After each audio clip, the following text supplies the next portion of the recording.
What's going on, YouTube? This is the most electrifying man in NASCAR DFS today. That's right, WWFHASBROMAN here, and today we are going to talk about the Contender Boats 250 from Homestead, Miami Speedway. That's the Xfinity race this Saturday, the 27th, broadcasted on FS1, start time 4:30 p.m. But before we get started, please give the video a thumbs up. Subscribe to the channel if you haven't done so already. We're going to take a look at last week's Xfinity results. Just a quick recap. All right, so last week, this is my cash game lineup. You can see Jones, great play, pretty chalky at 95%. Paludo, 70%. Another great play.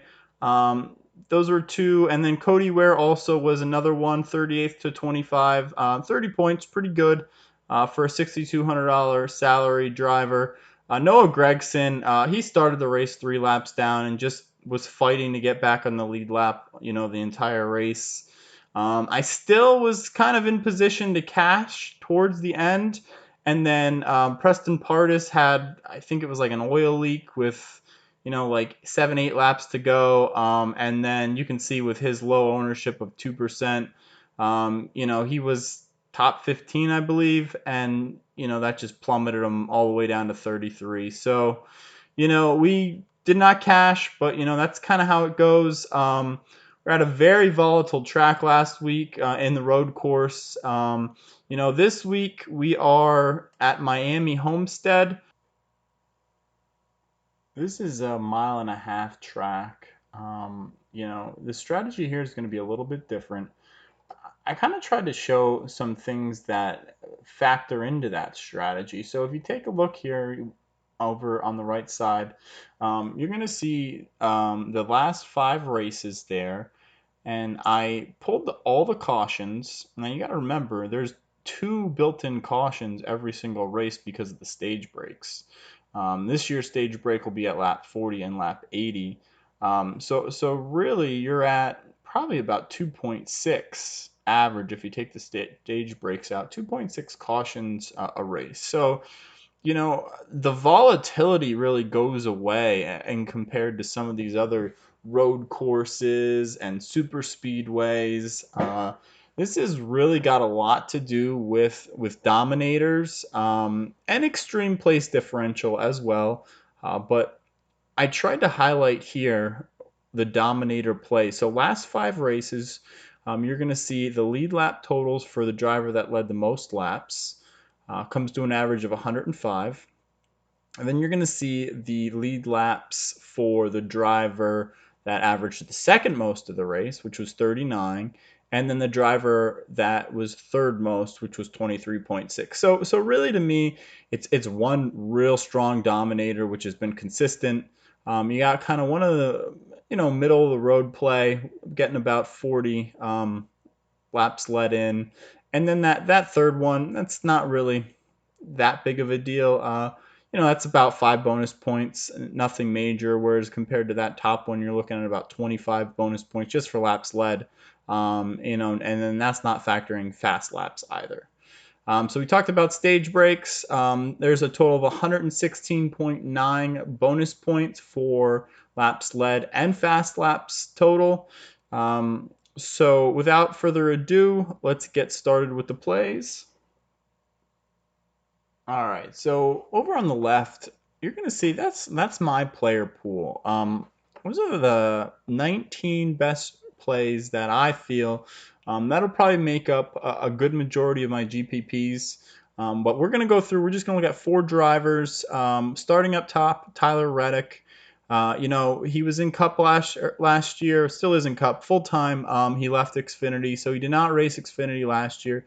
But prior to that, he'd won 2 of the previous 3 races here, starting 38th. This is he's just great at this track. He rides that top groove. He's going to get you a lot of fast lap points. In those 3 races that he won, he averaged 48 laps led each one of those in those 3 races, I should say.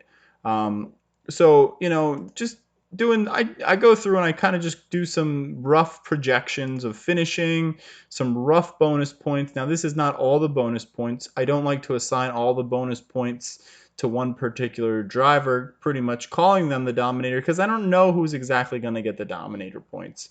I do have Austin Cindric highlighted because I do think he can get out stage one and just get all those dominator points. So I have him highlighted. He's not going to be one of my plays. Going back to Tyler Reddick, though, he is in lesser equipment this year. So starting 38th, he cracks the top 10, give him a sixth place finish. Some bonus points for fast laps, and he does lead some laps as well. He's a great value play. He's looking at maybe about 76 points. Highest salaried driver, but getting you the most points as well. So Tyler Reddick, he's going to be my first driver that we're gonna highlight here. And then my second driver that we're gonna take a look at here, he's starting 29th, which is great place differential, and that is Riley Herbst. Um, you know, he finished 9th and 10th here last year. This year he switched from a Gibbs car over to a Stewart Haas car. Actually, Chase Briscoe's old ride, and Chase was able to win one of the two races here last year. So, that team has great history, has obviously all the data points from last year. So I think he can definitely contend for a top 10. You see, he had an average of 10th place last year on mile and a halfs. So with Riley finishing 10th place, from 29th start, he's looking about 19th place differential points, another 34 points for finishing 10th. And that would take him to about 54 points, which, would be great return at $8,700. All right, so our next play, starting 22nd, is going to be Ryan Sieg. And, surprisingly, Ryan Sieg has been really good on mile and a half tracks. Over his last 5 trips, he has 4 top 5 finishes. Last year at Homestead, he led 27 laps in the first race, 7 laps in the second race. Starting 22nd, his average finish last year was about a 10th. So saying maybe he can get to about an 11th place finish here. I'm giving him another 11th for place diff. 32 finishing points would get him to about 43.